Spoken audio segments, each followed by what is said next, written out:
যদি দেখার ইচ্ছে হয় তোমার নিটুর মনে চারপাশে সবুজের সমারোহ, তার মাঝে স্বচ্ছ জলরাশি। পর্যটকবাহী নৌকা ছুটে চলছে গাছগাছালি ঘেরা বনের মাঝে, যার ছোঁয়ায় দোলা লাগে হৃদয়ে। ওয়াচ টাওয়ারে দাঁড়িয়ে সুযোগও মেলে মেঘালয় পাহাড়ের সৌন্দর্য দেখার। আকাশ পারে ওই অনেক দূরে যেমন করে মেঘ যায় গড়ে।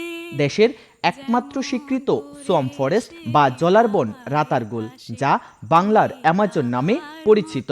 বনের ৮০% এলাকাই গাছ দিয়ে ভরা। বিশাল এ বনে রয়েছে জলসহিষ্ণু প্রায় ২৫ প্রজাতির গাছ।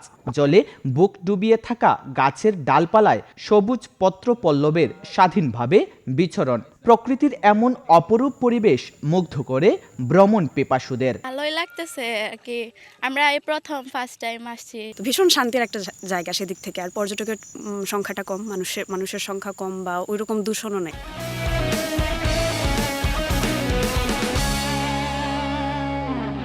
তবে নৌকা ভাড়া বেশি আদায় ও বনের মাঝে দাঁড়িয়ে থাকা ওয়াচ টাওয়ারটি বন্ধ থাকায় ক্ষোভ প্রকাশ করেন পর্যটকরা। টিকিট সহ ১৩০০ প্লাস মাইনাস, এটা আসলে সব কিছু সহ ৬০০-৭০০ হওয়া উচিত ছিল। ওয়াচ টাওয়ার তো দেয়াই হয়েছে আমাদেরকে দেখার জন্য, উঠার জন্য। তো এটা বন্ধ করলোই যখন, তখন তৈরি করলো কেন?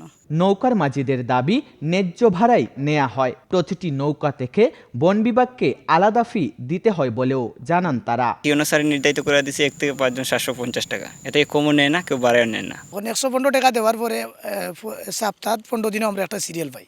এখন ১১৫ টাকা ওখান থেকে আবার বন বিভাগে নেই। বন কর্মকর্তা বলছেন, বাজেট পেলে পুনর্নির্মাণ করা হবে ওয়াচ টাওয়ারটি। এটা ঝুঁকিপূর্ণ অবস্থা আছে, এই জন্য আমরা এটা বন্ধ রেখেছি।